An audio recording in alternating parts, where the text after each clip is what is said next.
Mr. Ahmad, how are you? Please sit down, please. How is your family? Is good? All is good. Oh, good. وين الموظفين؟ ما اجى المدير العام زياره لعنا على الفرع. طب وشو اجى يعمل؟ اجى زياره لعند المدير. طيب والموظفين؟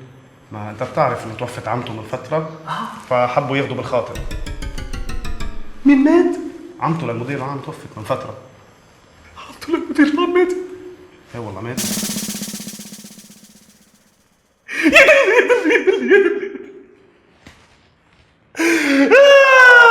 ماتت عمته للمدير العام يا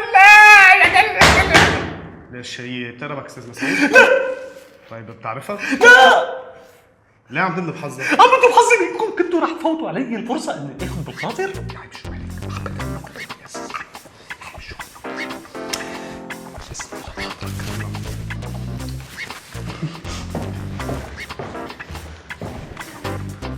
شو هالاوفر هيدا؟ لانه مكونه مجتمعنا على الطبطبه والتبييض والملحسه والدبلوماسيه. سعادة المدير العام، نحن استغلينا فرصة وجودك معنا وحبوا الموظفين يجوا يقدموا لك التعيزة مرتين. شكرا يا سعيد، شكرا. بتعرف قد ايه كانت المرحومة غالية يا عمي. شكرا. ان شاء الله بتسلم. ان شاء الله تسلم. ان شاء الله بتسلم. ان شاء الله تسلم. يعني مثل ما بيقول المثل، الموت ما بياخذ الا المنيح. الموت حق علينا. انا مسعود، انا بالنسبه لي يعني المرحومه كنت كثير غالي. شكرا لك، شكرا. ان شاء الله بتسلم يا ابي عشان انا كثير متضايق. يا دلي يا دلي هدي حبيبي. من بعدك شو بدنا نعمل؟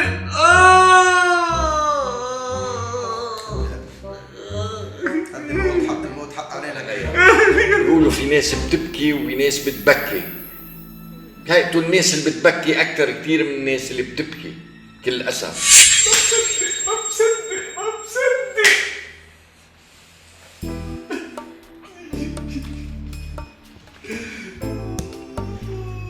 تشرب سيجارة؟ شكرا. شد حالك يا مسعود، شد حالك، كلنا على الطريق. المرحومة كنت كثير غالي علي، كثير. بس أنا عتبان عليك يا مسعود. ليش حضرة المدير؟ أنا عملت شيء؟ ولو بتكون من قرايب المدير العام ما بتخبرني. أنا تيتمت، أنا يتيم.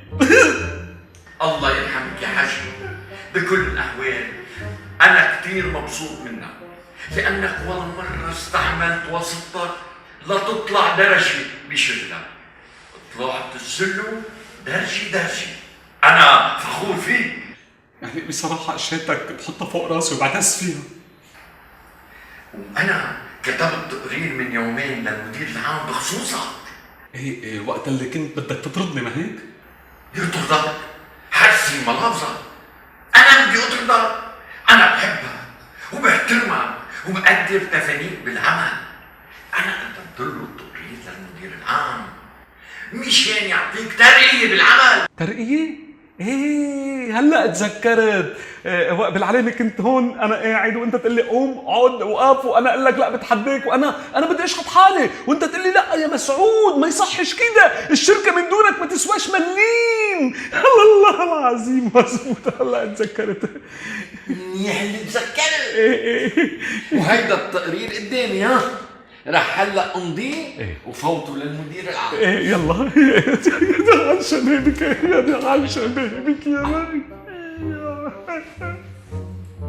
انا كثير متضايق يا عن شبابك، يا عن شبابك. يا دنيا. ممكن كثير يصير هيك، لانه بالنتيجه ليوصل لهدف الواحد ممكن يدعس كل العالم. لا يا استاذ، لا ما تحكي هيك، ولو احكينا عن شغله تحرز. طيب الله معك يعطيك العافيه. الو ما توخزني نطرتك على الخط. شو عجبوك الشامبين؟ جريت، رح ابعت لك 3 صناديق بكره. حسابهم؟ ولو في بيناتنا حساب. طيب خلص بكره بشوفك بالجيم. يعطيك العافية، باي باي. الو حياتي، سوري التهيت عنك شوي، عم بحكيكي من مكتب جديد. ألف مبروك يا عمي، أنا رح استناك اليوم عشية كرمال نحتفل ببوست جديد أنا وأنت وبس. والله كان عبالي نلتقى يا حياتي، بس عندي ميتينجز. لا ما تعذبي حالك، أنا لما أفضل بحكيكي ما تنسي تسلمي لي على السيد فالنتينو وقولي له شكرا كتير كتير كتير كتير يا أحلى مرة بالعالم. باي.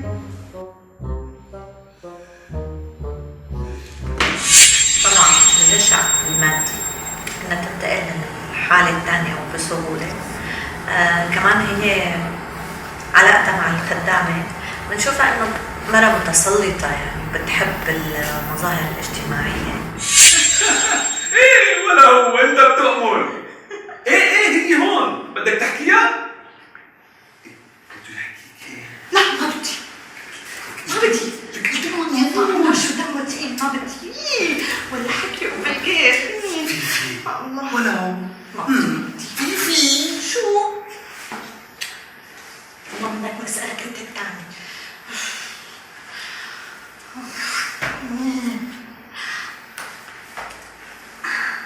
الو كيفك؟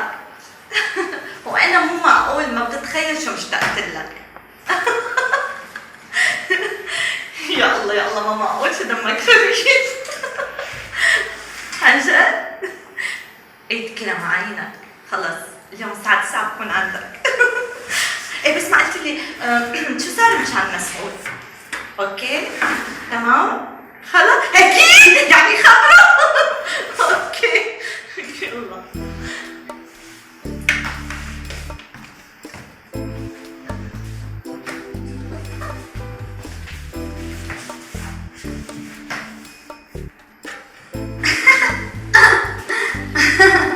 ايه يا ممدوح، اكيد حكيت مسعود، ليك هو بده يحكيك. الو لك انا اكيد رح انقله لعندي تيكون مرتاح. ايه بس ما كان في داعي تحكي سولو. لا خلص يعني ولو انت فضلك سابق علينا، فضلك على كل البلد. ايه ماشي ليك ما تنسى الليله العشاء عندي. ايه ناطرينك. يا اهلا وسهلا. شو؟ عامل حفلة عندك اليوم؟ ايه والله. كأنك ما خبرتني ما عزمتني؟ ولا هو كيف بتحكي هيك يا سوسو؟ شو؟ خايف من مرتك؟ لا مش قصة خايف بس ولا ما كن مش قد المقام؟ ولا هو كيف عم تحكي هيك يا سوسو؟ لكن مو لحسابك أنا الليلة عازمة حالي لعندك. انت بتشرفي حياتي. حياتي أنت يا عمري. طيب حبيبي يلا بدك شي؟ بدي سلامتك. يلا باي. باي باي. باي.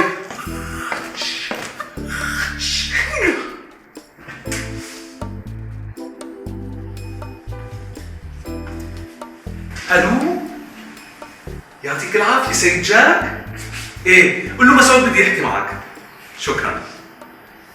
يعطيك العافية. عفوا بلاقي عندك شال فرو ابيض كبير، لو سمحت بتشيل لي اياه بعد ساعة الجاية اخده. شكرا كثير. شكرا.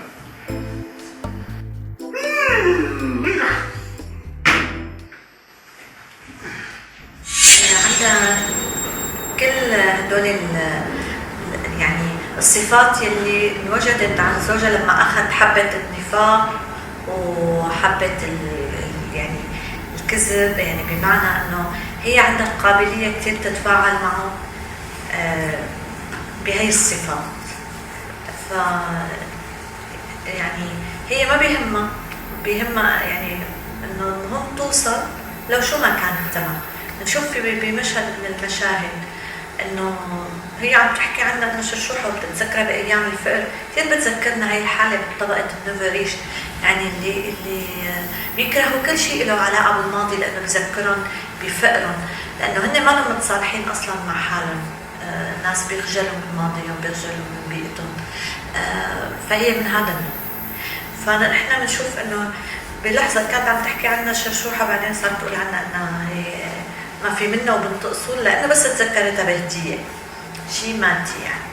فهدول العالم الوصوليين اللي مستعدين يدفعوا اي ثمن ويدعسوا على اي شيء فيه قيم واخلاق ليوصلوا ويوصلوا لهذا الزيف الاجتماعي اللي نحن هلا للاسف عايشين فيه.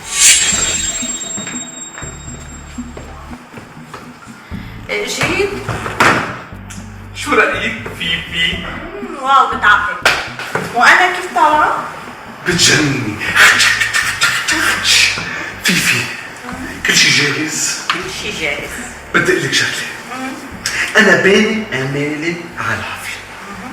صار لي شهرين ما ترقيت، ما بصير ما بصير، لازم اترقى.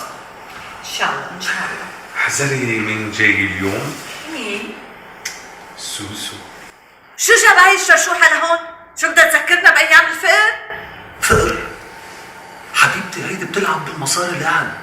عندها محل السيارة سيارتين، وعندها محل البيت 3 بيوت. بيني وبينك عامل صفقة بيني وبينها بتطلعنا مصاري كتير كتير. شوفي شو جبت لك.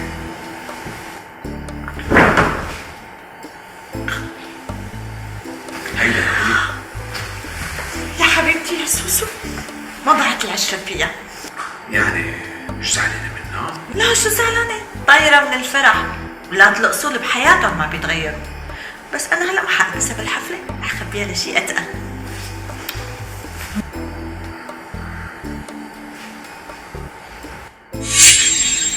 ليش شو عمل؟ شغل نسوان مرته لما كان منافق. هلا لو انه كنا عم نشوف انه لما كان عم ياخذ حبوب النفاق اموره تحسنت من الناحيه السطحيه والظاهريه اللي ناسبت المجتمع اللي هو كله هيك، فبيبين انه هذا الصح. بس هو الحقيقه لا، يعني اكيد انه نحن بحاجه نرجع لقيمنا لاخلاقنا. صار أنا كتير مبسوطة إني صار أدخل بالبرنامج معي اليوم. بدي بس منك كلمة لأهل الحي عندك وللشعب، بس تخبرهم إنه شو النوايا اللي أنت مخبيلهم إياها إذا انتخبوك. بصراحة أنا بدي أشكرك كثير على برنامجك الحلو، على الأناقة والجمال وعلى الزانة. وبدي أقول أنا بصراحة ما بدي أقول، أنا بدي أوجه كلمة إنه خلص وقت الحكي، هلا صار وقت الفعل. أنا ابن هيدا الحي، ابن هيدا الوطن، ابن هيدا الشعب يلي جاي يشتغل من كل قلب. بدي أقول لأهل العيلة ورب المنزل إنه بدي أولادك يدرسوا بمدارس مرتبة، بدي ابنك يروح على الجامعة بكرامة.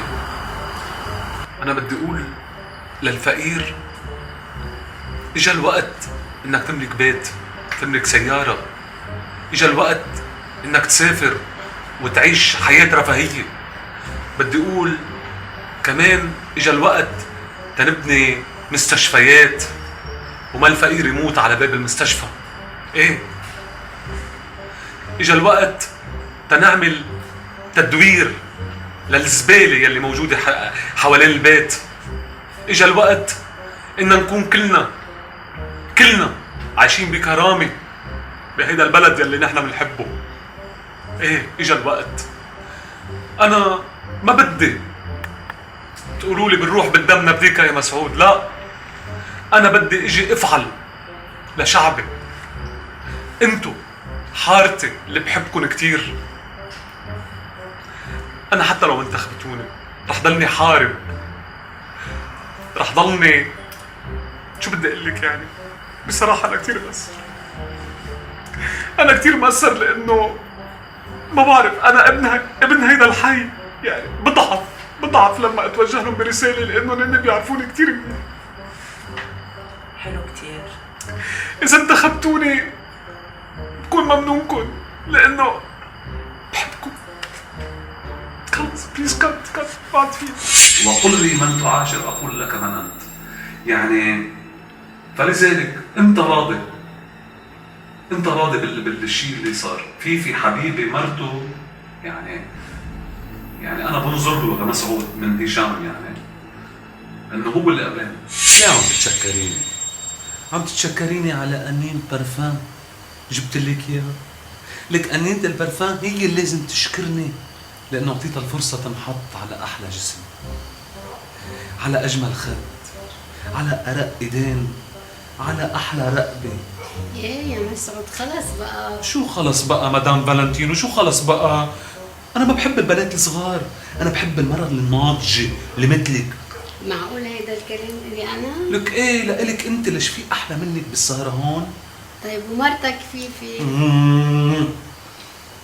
مرتي فيفي رح اتركها، رح طلقها، بس مثل ما بتعرفي انه الطلاق بده مصاريف وبده مقدم ومؤخر. انا كلمة تحت امرك. انا ولا ممكن ادقر ليرة من مصرياتك مدام فالنتينو، ولا ممكن. بس مثل ما بتعرفي يعني اذا بتحكي لي مستر فالنتينو، انا صار لي زمان ما اخذت بوست جديد بالشغل، لازم اترقى، كل رفقاتي ترقوا الا انا، وبعتقد بيسمع منك. ولو يا مسعود بدك معانا. حياتي انا. تشيرز.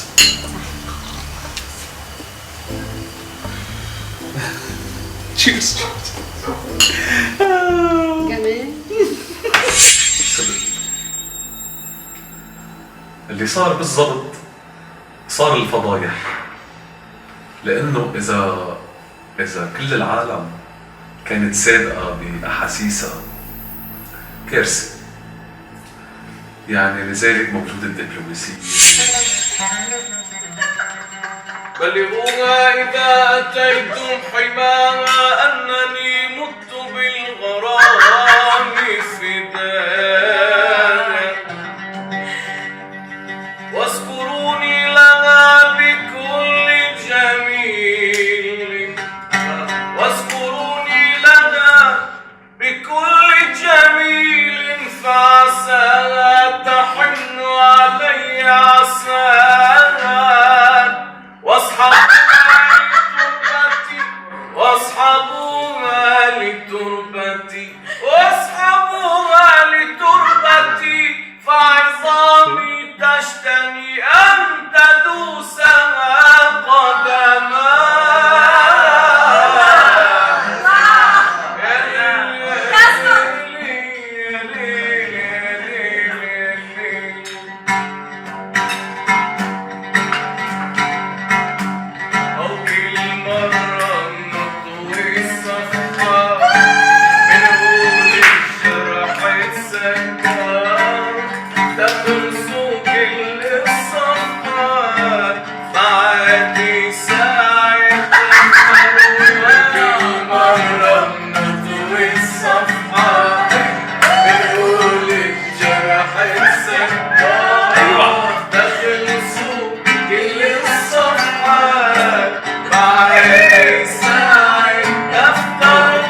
نرول كل مرة نطوي الصفحة ونقول الجرح اتسكر نخلصوا كل الصفحات ما عاد يساعد دفتر ولكل مرة نطوي الصفحات ونقول الجرح اتسكر تخلصوا كل الصفحات ما عاد يساعد دفتر.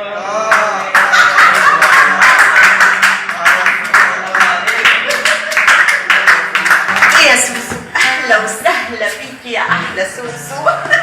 اهلا فيك يا قمر. ميرسي على الهديه الحلوه. ما في شي من قيمتك كثير فيك، والله اشتقت لك كثير. وانا تعالي اعرفك على العالم، تعالي العالم الثقيله. يلا كان مفكر انه اخذ من بياع الاخلاق بس نفاق، بس هو كان سارق كيس زياده كان مفتكره نفاق وطلع صراحه، فهو ما بده يكون صريح.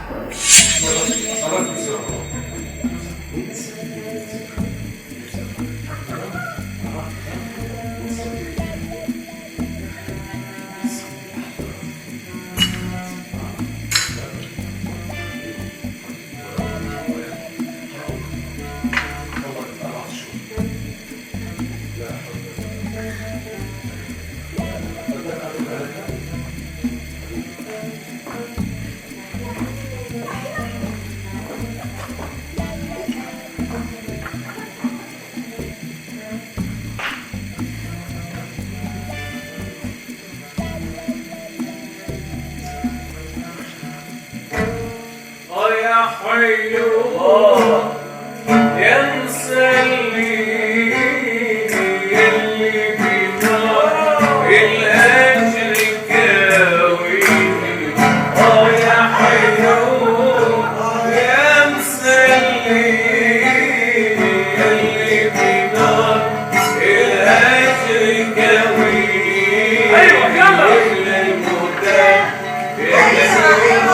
يسقيني يا عين من كتر شوقي عليك ما بنام من الشباك لرميلك يا حالي من الشباك لرميلك حالي من الشباك لرميلك حالي ومن الشباك لرميلك حالي ومن الشباك لرميلك حالي. يا حلو يا شاغل بالي. يا حلو يا مسلي اللي بينام الأجر كاوي. الله الله الله الله. شفت شو عم بصير هيك؟ شفت شلون انا بعدها. منورة السهرة يا مدام سوسو. وانت كمان منورة. بصراحة أنا من زمان معجبة فيك وعبالي أتعرف عليك، بس كنت خايفانة. شو خايفة؟ هيك من حكي العالم. هيك مش ضروري العالم تعرف. ما في لزوم. ايه قول هيك من الأول، لأن أنا ست ماشي بشرف.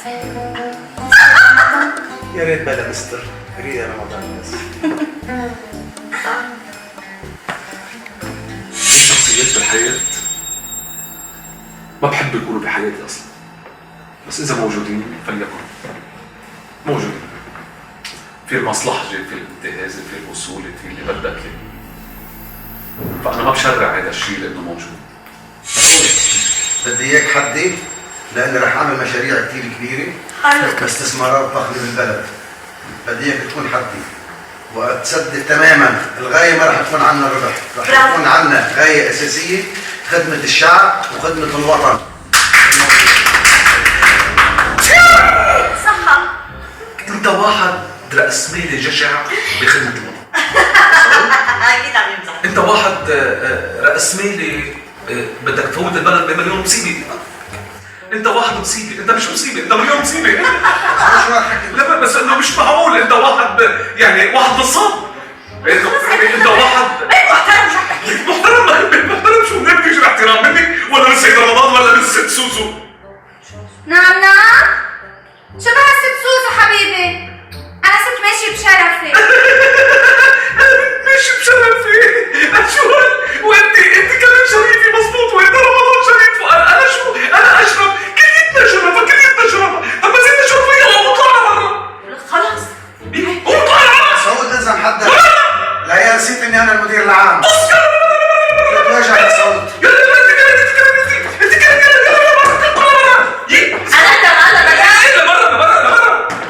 مش كان واثق بحاله ولا عارفان شو عم يعمل.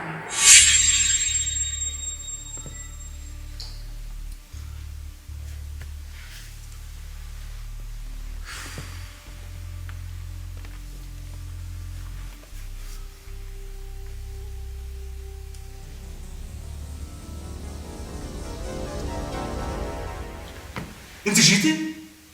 قلت لك الحبه الاخرانيه اللي بقات خديتيها. دخيل ربك منيح اللي جيتي، ساعديني، ما إلي الا غيرك. اخذت حبه من الكيس الثالث بس ما اخذت مفعولها يوك. حبه الصراحه. نعم؟ هذه هي. انا اخذت حبه صراحه؟ ايه حبه الصراحه. طب ومين قال لك انه انا بدي حبه صراحه؟ انت اللي بغيتي سرقتيها من عندي. انا سرقتيها من عندك؟ طب انت شفتيني شي سرقتيها من ايه عندك؟ شفتك. طب ليه ما نبهتيني؟ شنو بغيتي نقول لك كنت معامي عينك؟ شو يعني؟ رح ضلني صريح كل عمري؟ بالسيف على ابوك غتبقى هكا. تعملي لي بلوك على الفيسبوك؟ يعني غصبا عنك يا الهبيل. انا هبيله؟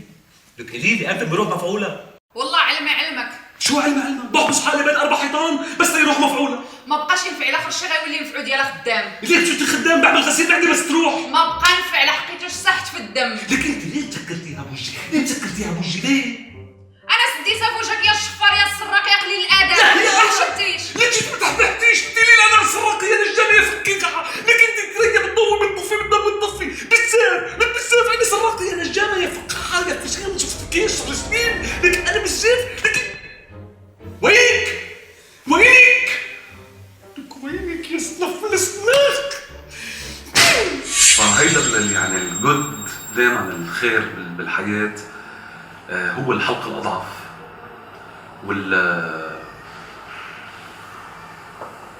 والشر للاسف هو السائد هو اللي دائما مسيطر، وهو دائما بينخاف منه، هو دائما يلي بيعمل الشخصيه، هو دائما يلي الكاريزما تبعه اقوى بالحياه للاسف. منيح. انا اول شيء ممكن اني هنيه انه قدر وصل، بس كيف وصل؟ هاي اولا. ثانيا اذا هيك الطبيعه البشريه الحاليه اليوم انه واحد بيكون بمحل لانه الثاني استغل واستفاد ياخذ محله، بخضع للامر الواقع وبقبله. شو بدنا نعمل؟ الدنيا صارت دنيا كثير فيها ماديه، مش ماديه بس مصاري، ماديه يعني امور ماديه بالحياه، مصالح، وساط، غش، تزوير. شو بعمل؟ بتقبل، ما عندي غير حل. اهلا سعيد. صباح الخير استاذ مسعود. يا اهلا. خير، شو هذا الفايل بيدك؟ هيدا فايل كثير مهم سيادتك.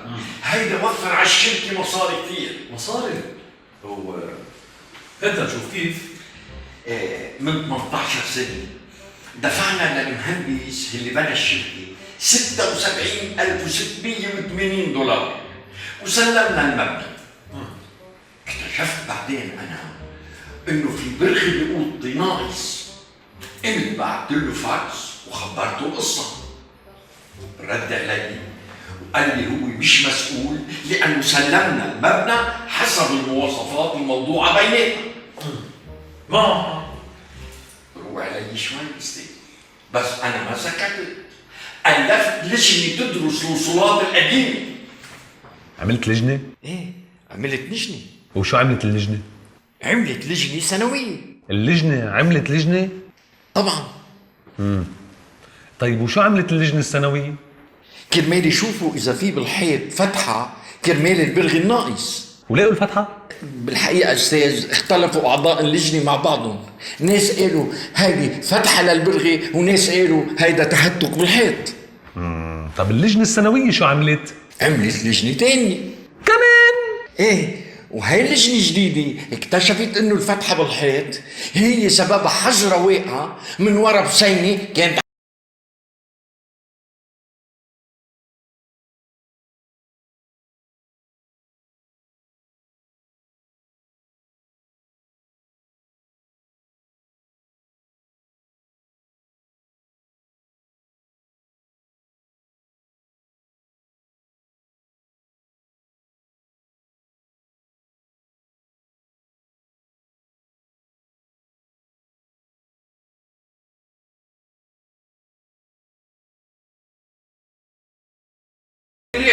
وليه الناس اللي حواليك كرمال يجوا يركبوا البرغي او يدفعوا من الدولار. طيب بس سؤال، بدي اسألك سؤال، هيدا الملف كم صفحة فيه؟ هيدا في حوالي شيء 1000 صفحة. 1000 صفحة. طيب كم امضى على كل صفحة؟ في شيء حوالي 6 امضايات استاذ، يعني 6000 امضى. 6000 امضى. هودي كم ساعة شغل بدهم؟ هودي بدهم ساعتين او 3. قول 3. 3. طيب 3 يعني 3000 ساعة، ومتوسط ساعات العمل هي 6 ساعات، يعني اخذي معك الخبرية 500 يوم شغل لحتى تعرف استاذ قديش نحن كنا عم نتعب. يعني كل هالشغل كرمال تجيب دولار واحد؟ اكيد يا استاذ، معقول نضيع مصاري على الشركة؟ لحظة أقول لك يا أستاذ سعيد، إنك تصرف 600 دولار تجيب دولار، هيدي بسموها حمرنة. مش كان أحسن أنت تحط البرغي وتدفع دولار وتوفر 600 دولار على الشركة ونخليه ياخد الدولار ويتهنى فيه؟ لازم العدالة تاخد مجراها. طيب إذا العدالة لازم تاخد مجراها، بدك تجيب لي كل الأسماء اللي اشتركوا بهذا الملف واسمك على راس الليستة. الله يخلي لنا إياك يا أستاذ. وتخصم منه 600 دولار، 300 دولار عليهم و300 دولار عليك. قصدك دولار واحد استاذ؟ 600 دولار، بظن حكي واضح. مثل ما بتريد استاذ. حط لي الملف هون.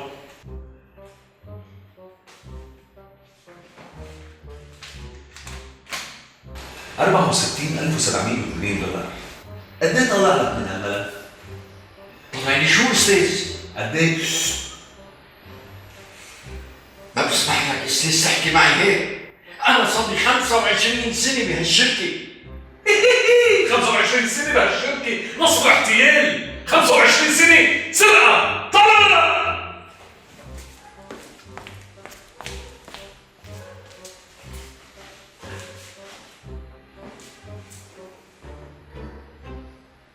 وفي مثل بيقول، أنا كان بيي الله يرحمه يقول لي إيه، إنه إذا بدك تكون آدمي بدك سنين وأيام تتصير آدمي، بس إذا بدك تصير أزعر بلحظة.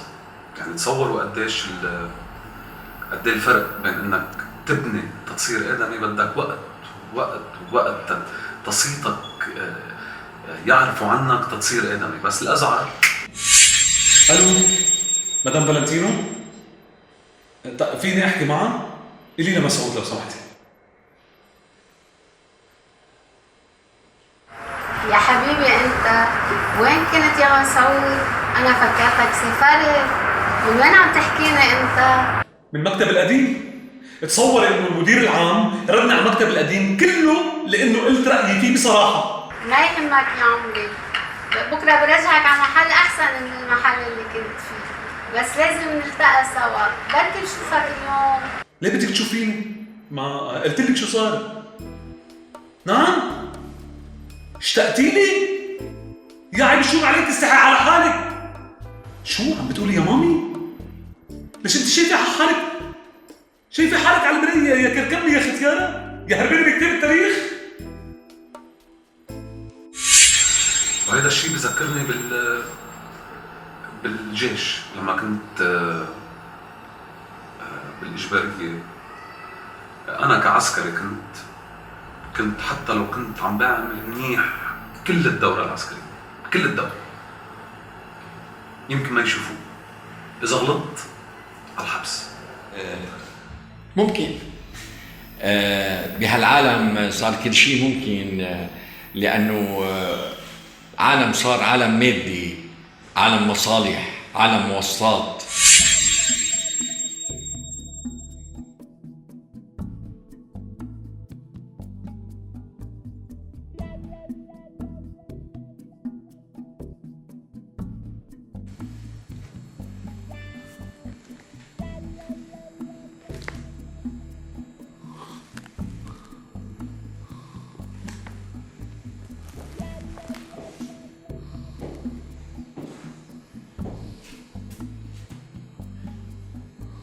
بشو شارد؟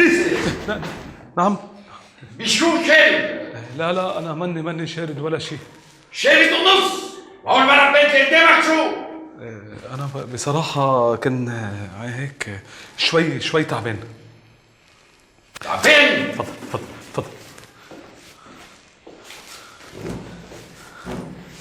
التعبان بيروح بينام ببيته مش في المكتب. هو الحقيقة إنه حسيت إنه في عندي وجع راس. وجع راس؟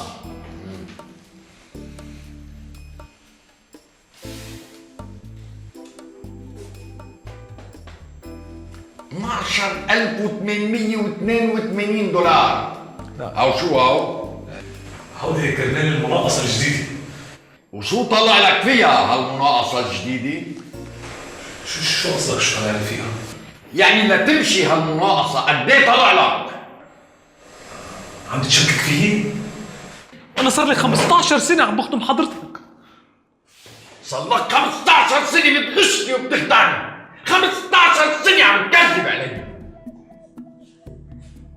عم ترشيني كمان. طلع برا، روح دلني قدام مكتبي. أي أما هو اللي افتكرت عم تحكي. يلا ماشي الحال.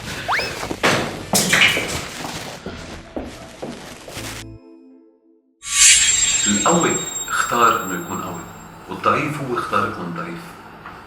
بس على الأكيد أي شخص بده يكون مثل ما هو بده، يفكر شوي، يقعد مع حاله شوي، يقول أنا شو بدي، يطلب أنا شو بدي.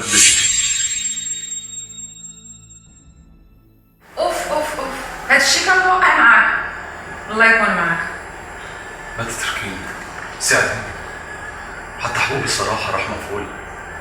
بيتي صار لي شهر هلا قدرت فت عليه. ورجعت مسعود تبع زمان. دخيل تعطيني حي الله حبوب اللي كان، حي الله حبوب. ما تتركيني ضعيف الشخصية، ما تتركيني ضعيف. بارك عليك اللي جربتيه، يا ما نصحتك ما سمعتي كلامي. الحاجة الوحيدة اللي غدير دابا هي تنوض تمشي عند مراتك وتصارحها باللي كاين، ياك ما تصارح مع راسك نتايا. أنا ما برتاح هلا مع فيفي. ما برتاح هلا مع فيفي. هي بالنهاية عندها طموح أنها تكون تعيش بالطبقة المخملية، لأنه هي كتير تفاعلت بالمرحلة الثانية اللي انتقلت فيها للبيت الغني وعاشت الحالة تماما. وحتى بنشوفها آخر شيء إنه هي ما بدها ترجع يعني عاشت هذا الحلم، عاشته وما بدها تفيق منه، مثل اللي عاش حلم وما بدها يفيق منه. فلذلك هي إنه بدها أي ثمن للضل بهي الحالة الغنية، لو كان إنه هي بدها تشيع أو تعيش حالة إنه هي أرملة عشان ما ترجع لحالة الفقر والضعف اللي كان معيشها جوزها.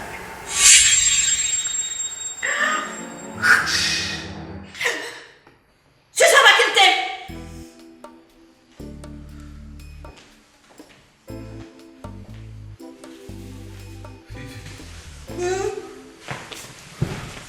هيدا مش بيتي أنا؟ لا مش بيتك. أنا مستعد أعمل أي شيء تحت أرضيك. والله اللي بيرضيني تعرف شو هو؟ شو؟ تختفي من وشي حالا. اختفي؟ كيف بدي اختفي؟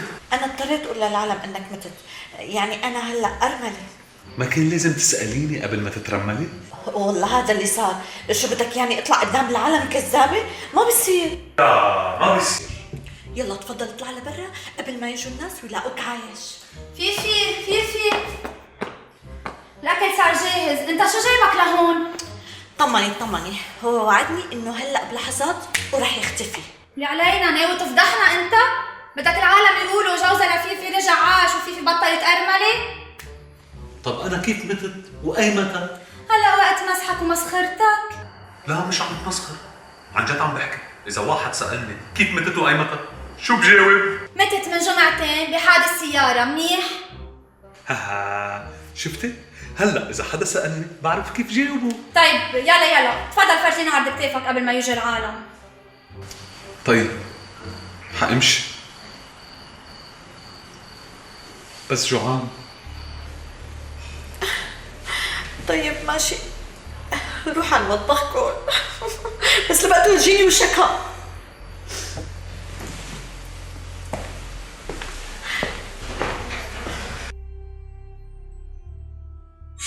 وراح اخذ هذا الكيس الصدق وزته بخزان المي اللي بيروي كل المدينه.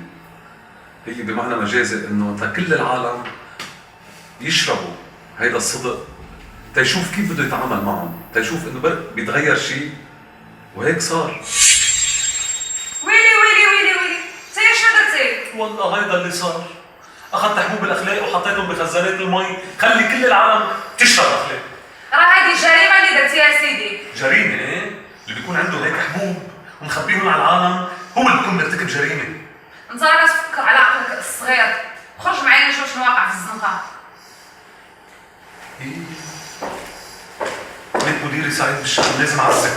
شو جابك انت لهون؟ وعلى اساس متت؟ فيفي ليه بعدك عم تحكي هيك؟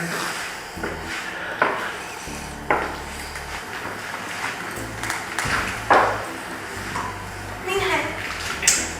عيب حبيبتي، احترميها، هيدي ست مقدرة. شو خالي انت بتشتغلي بالسير؟ والله لا بحال هكاك. عيب هيك يا فيفي. منيح كثير حبيبي، خذوا نقلوا على برا لانه هذا بيتي. جري عليا انا، مسعود راه راجلك، حشومه، عيب عليك. جرى عليا بظن، شو عم تحكي هاي حبيبتي؟ انا جوزي مات، يعني انا ارمله، افهمي. ايوه لك انا عايش، والله العظيم انا عايش. بالله كيف عايش؟ وال40 تبعك بعد يومين. حلو. لا انت الصادقة بعد يومين بيكون ال20 تبعي. وانت شو فهمك بالموضوع؟ يا حبيبتي سوسو قالت قدامك انه انا توفيت من اسبوعين، يعني بعد كم يوم رح يكون ال20 تبعي. والله 20 يعني بتصدق سوسو وبتكذبني؟ لسه ما ادري شو بعمل. سمعانه ولا لا؟ ايه سمعت، والراجل هو باقي عايش، مالك كتقولي عليه ميت؟ باقي عايش؟ شو عم تقول هيك؟ حبيبي انت متت، هيدا ميت. لا مبلا عايش. لا مالك عايش، مالك عايش. انا 3 ايام الاسود لبسته على مين؟ مازال بغيتي تدخليني معاك في الموضوع، غادي نقول لك الراجل باقي عايش وما تبقاش تقولي عليه ميت. بغيتي ما بغيتيش انا غنديه معايا، انا باقي باغا. انت خاسي بزاف. لا مبلا عايش. مو عايش. بتشوفيني انا عايش. لا والله ما كنت عايش. لك يا حبيبي لما صار مالك عايش. لك انا عايش، بتشوفيني حدك انا عايش. لا مبلا عايش، لا مبلا عايش يا عمي، بقول انا عايش. فيفي فيفي فيفي فيفي فيفي دخيلك يا فيفي. فيفي انا متت يا فيفي، انا متت. ارجعي فيفي، جيب لي كبيت مي بسرعة. فيفي حبيبي ارجعي تنعيش مثل ايام زمان. فيفي فيفي عيش. فيفي ما تموتي. فيفي جيب لي كبيت مي بسرعة. فيفي لحظة، اشربي حبيبي اشربي.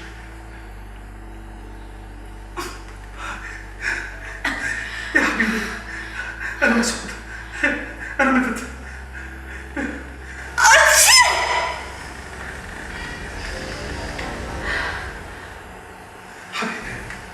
حبيبي مسعود. فيفي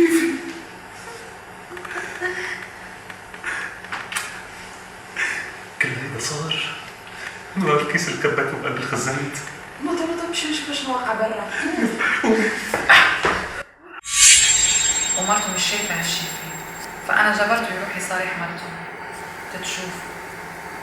وشاف النموذج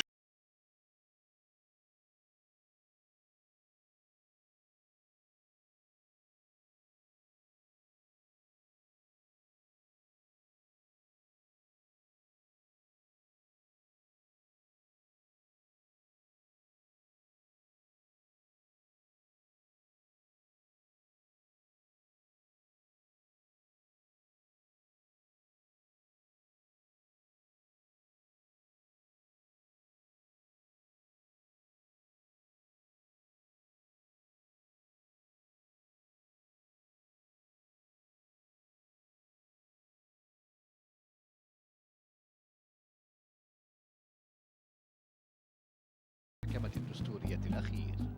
معقول ماشي الخانة اللي كان بيعمل نفاق؟ يعني المفروض بعد ما كبيت هذا الكيس نكون بعالم أفضل. سبب فروض يا الأخلاق. هيدي هي الفوضى الله خلقها. وفي سماء ليبيا أدوات قتل أخرى. فبين طبرق والبيضاء تقع مدينة درنة التي تقصفها طائرات اللواء المتقاعد خليفة حفتر. يتحدث المجلس العسكري لمنطقة الجبل الأخضر عن مقتل عدد من مقاتليه في أحداث الغارات. ويبدو أن طيران حفتر نحن بنظام العالم ونظام الكون في موجود طاقة، وهذه الطاقة من مجرد ما قلتوا لها أنا بدي بيصير كل الكون مفرغ الكون تتحققوا هذه الطاقة. كل الكون بيصير مسخر لإلكم تتقولوا انتوا شو بدكم. أنا بدي أكون قوي، بطلب أنا بدي أكون قوي، بدي أكون قوي، اصرخ وبدي أكون قوي، ما حدا بيقف بطريقه. بيصير كل العالم بيعرف إنه أنا بدي أكون قوي، بدي أكون ضعيف وبقول يا الله شو بدي أعمل، شو بدي أسوي، ليش، كيف، بحط الحق على الله إنه أنا مش إنه أنا ضعيف، بس أنا ماني ضعيف. أنا اللي بدي أكون ضعيف، أنا قررت إنه أكون ضعيف. بدي أكون أزعر، بقرار صغير أكون أزعر.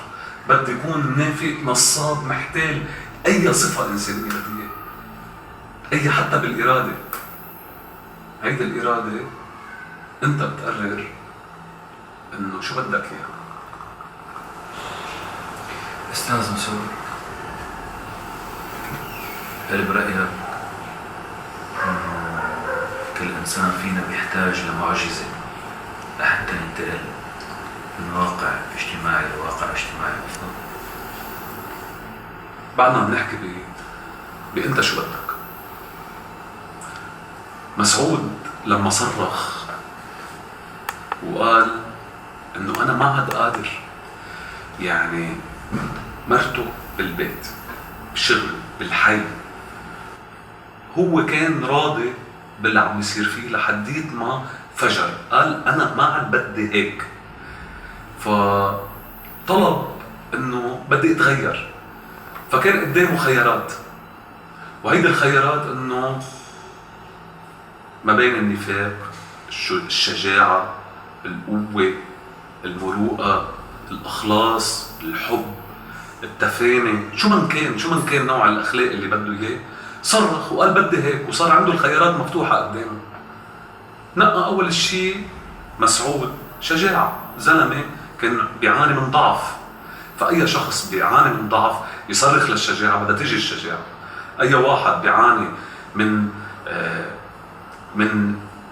من حي الله شيء بده إياه، يفكر إنه في إعجاز تيحققه، لا، يفكر إنه أنا بدي هيدا الشيء رح يحققه.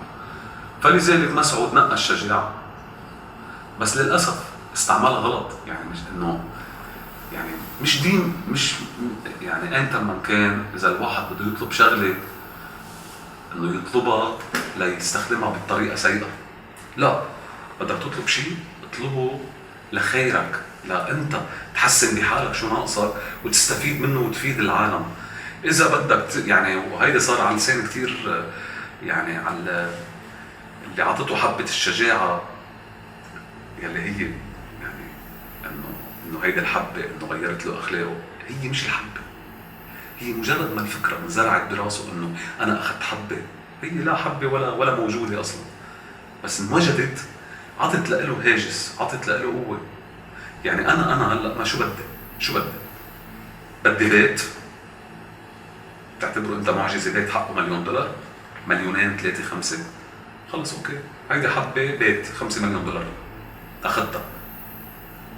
انا لوحدي هي لا موجوده حبه ولا شيء، لوحدي بدي احس انه انا هيدا البيت اذا مش موجود هلا بده ينوجد، وبدي امن $5 مليون لو شو ما صار، انه هيدا البيت بدي اياه.